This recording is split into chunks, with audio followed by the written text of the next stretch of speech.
Call of Duty, skill-based matchmaking, the community has been deep into these conversations, and right now I'm going to dive into it to give you guys hopefully the best perspective to understand what you need to know outside of your own personal view. Now, there's people who are with it and against it, and everything in between is what's important. The developers want to provide the best possible game, whether it's Call of Duty and other shooters that we have in the industry. It's really not about trying to pick a side, and that's why today's video we're going to break it all the way down, and hopefully you can share your thoughts and opinions, what you like, what you feel is best. And there's no wrong answers here, because what you feel is what you feel and no one can take that away from you. Now, on the other hand, I'm gonna argue for both sides in some kind of way, but I'm hoping to just provide some type of perspective and offer a deeper layer to all of this. Okay, so with that in mind, we're gonna get into it, and hopefully you guys enjoy. And here we are. So first and foremost, skill-based matchmaking should be in every video game in some way. Don't click away for those who disagree. It should be in some way. Now, there's an argument to only have it in rank modes, and the truth is that rank modes sometimes don't even get skill-based matchmaking correct, depending on what game it is. They don't function properly. Games where you're dealing with a silver player and a platinum players are in that same lobby. There's a lot of things that have happened in the history of gaming that are not exactly good when it comes to skill-based matchmaking. Skill-based matchmaking should be that you're playing within the same realm of the type of player that you are. A lot of times, the so-called skill-based matchmaking in ranked modes are just, oh, this guy is a silver, so he's going to be with silver players. And that's as far as it goes. Other times they take into account how much damage you do, how many kills you get, the engagements that you have, the activity within, maybe objectives and things like that, depending on the game. So it's important to understand there's a whole nother video I would have to do to break down all the different systems that exist in the variety of games that we've gotten. Now, with Call of Duty specifically, there's a conversation where some people's debate about not having matchmaking has to do with a very simple fact of not wanting to have to sweat every match if you're a top tier player. And that's totally understandable, because you want to go in there, maybe play with some random friends and just hang out, have some laughs and play. Now, the issue with this conversation and the reality of it is that going into a casual match, you might bump into top tier players also. So now, if you are a world-class champion in the game, or just a really hardcore 12-hour a day sweat guy, and you go into a lobby and you're playing with 5-year-olds the whole time, now how does the 5-year-old feel, right? So this is what you have to take into consideration if you look at the other side, where it's like, well, they're putting him in with pro players, top content creators, or whatever the case may be, and that should be a concern as well. So that type of understanding that there are different communities that they need to consider is a big issue within the community, because everybody has their own perspectives and they're not wrong about how they feel, but how about other people's feelings? Because your feelings aren't the only one. So that's kind of where this video takes form, to kind of help some players, and hopefully some developers can also consider what I'm about to say next, which is there's no such thing as revealing everything to the community. I know players like myself like transparency when it comes to update, patches, balances, all that stuff. But I think it's very important for developers to not reveal how the skill-based matchmaking systems work fully. And hear me out before you get upset, because I always like to know that stuff, because I take advantage of it. And it's like, well, the more damage I put out, or if I get more kills, for example, if we're playing Warzone, which you're watching the gameplay in the background of a match of me and my family member casually playing, the truth is I will take advantage if I'm playing ranked Warzone. I want to make sure I'm in the top of the rank as far as the actual placement. So that way, when I get kills, it'll be high rank. So maybe I won't fight early and I'll wait until later on, which is a boring way to play, but that's what people will do to manipulate the rank system, the skill based matchmaking. And so all of a sudden, they're getting high up in the ranks, but they're really not that skilled, and they have high ranking, and they're diamond, platinum or whatever. And really in real life, they're actually silver players if you look at a real skill-based matchmaking. And so now I'm not blaming Call of Duty because a lot of different games have this issue where the manipulation of the actual skill-based matchmaking or the rank system happens. So your high rank won't determine how skilled you are.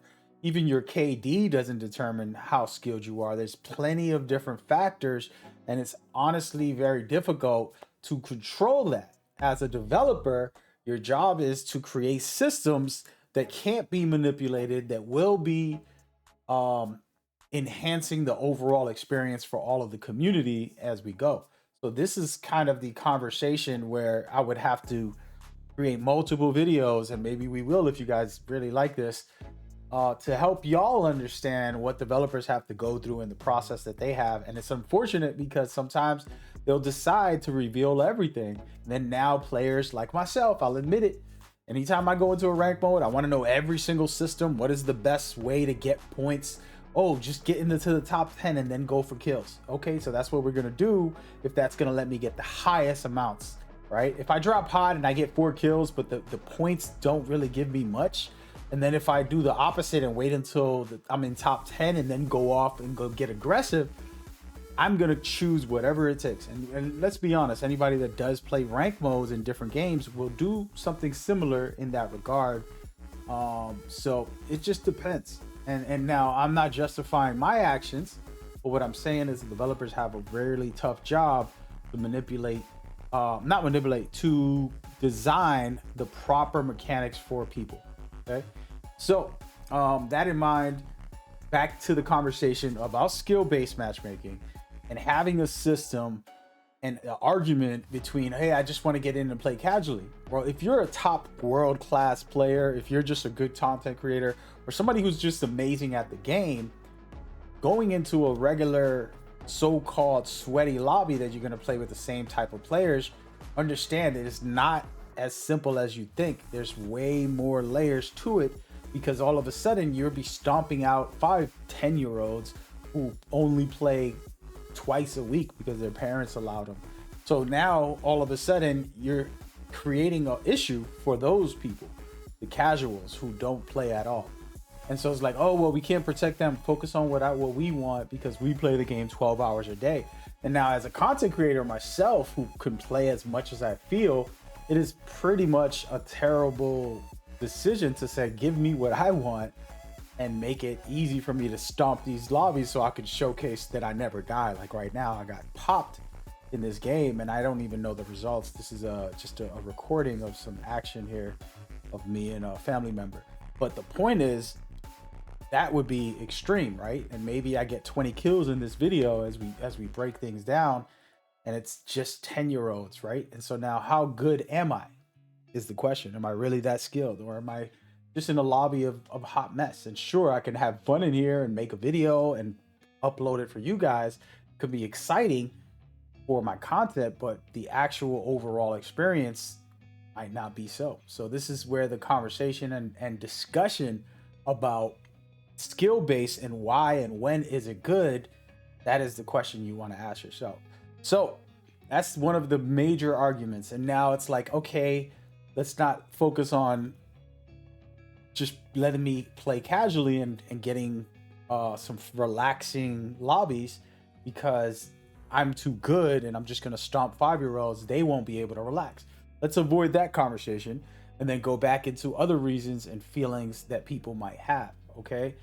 Now, I personally feel it is important for the design of it. And again, I would have to make a separate video for the developers of what I feel is best, but to be able to change it whether, hey, let's just have a casual lobby and let's have the skill base for ranked. Again, ranked cannot be expected to be skill based, because there are people who will play 10 hours a day and they'll be high rank, and you only play once a week and you're probably better than all of them, but you're not going to see that because you're not going to reach that level of height that they will. So then now, again, I'm trying to make a point here. It's really about the developers and not exposing the systems it takes for skill base, and don't let it get manipulated. So now there's this is one of the big arguments is, oh, well, people will just tank and they'll basically put their skill level and manipulate it and drop it down so that they can get into pub stomp and go crazy on people. That's what they want to do, make some great clips, have some high kills. You know, there's this conversation, which I'm not going to put this put it creators on blast, but the VPN stuff, where people manipulate skill-based matchmaking by getting into really bot lobbies in a way, that is a system, and a terrible system that does exist. And it's one of those conversations about, okay, well, they're gonna do it anyways. So if you have a skill-based matchmaking or not, they're gonna try to find the weakest lobbies and get in there and manipulate. They're literally paying for services and VPNs and, you know, all of that stuff. So then you talk about, okay, so then how do we do this? Because even if they didn't have skill-based matchmaking, and now dudes are using aim bots and all these cheating exploits that are something that people do anyways. Now, how can you justify that, right? So those are the type of conversations and discussions about skill-based matchmaking and what is the bigger issue there. So again, manipulating it, is that okay? No. But does it happen? Yes. I am not a cheater, but like I told you, when I find out the rank systems, if they tell me, hey, in Warzone, if you're in top 10 and you get a kill, you're gonna get twice as much of necessary to rank up, I'm going to do that. And so this is where that whole understanding of the next level is important to kind of get yourself the proper experience. So anyways, that's the conversation I wanted to start. There's a lot of stuff to get into when it comes to this. I feel like this video is pretty long, but the point that I'm making here is, what do you think is fair? Okay, so I'm gonna close off with a couple of things. Are we gonna do only ranked as skill-based matchmaking, right? And then if that's the case, now what is your experience in the casual realm, and what is ranked if not manipulated as well? So in the end of the day, it's gonna happen, right? People will cheat, others will manipulate, and there's certain levels of things that are very difficult to kind of truly comprehend and go from there. I'm watching this gameplay, man. This is a good game. I'm out here doing my thing. I love it. Might actually upload this video, break it all down, and go from there. But so in the end of the day, you have to take into consideration what I'm talking about, and then also try to tell the devs how can they change this, and look at the landscape, okay? Whether it's Apex Legends, Rainbow Six Siege, and all the best games, the best FPS games that have existed. To me, those are two of the best. And with systems that they have in place, and then think about what this game can offer for us, okay? So anyways, mostly wanted you guys to share your thoughts and opinions, and some of the topics I'm bringing up hopefully can just help you get perspective and say, you know what? All right, let's be reasonable, and then have a discussion about what we can do and change, and what type of feedback will you give the devs. Personally, like I said, not allowing players to know exactly what the skill-based match system and how it works, right? A lot of people know, oh, how much damage you do, how many kills you get, if you survive long, and things like that. It's going to determine your skill-based matchmaking on most games. But what does Call of Duty do next for the future is the question that I have, and the commentary of what we've seen from the community and discussions we've had. So share your thoughts. I appreciate all y'all. I hope y'all having a blessed 2024, because that's where we're at, man. See y'all over there. Peace.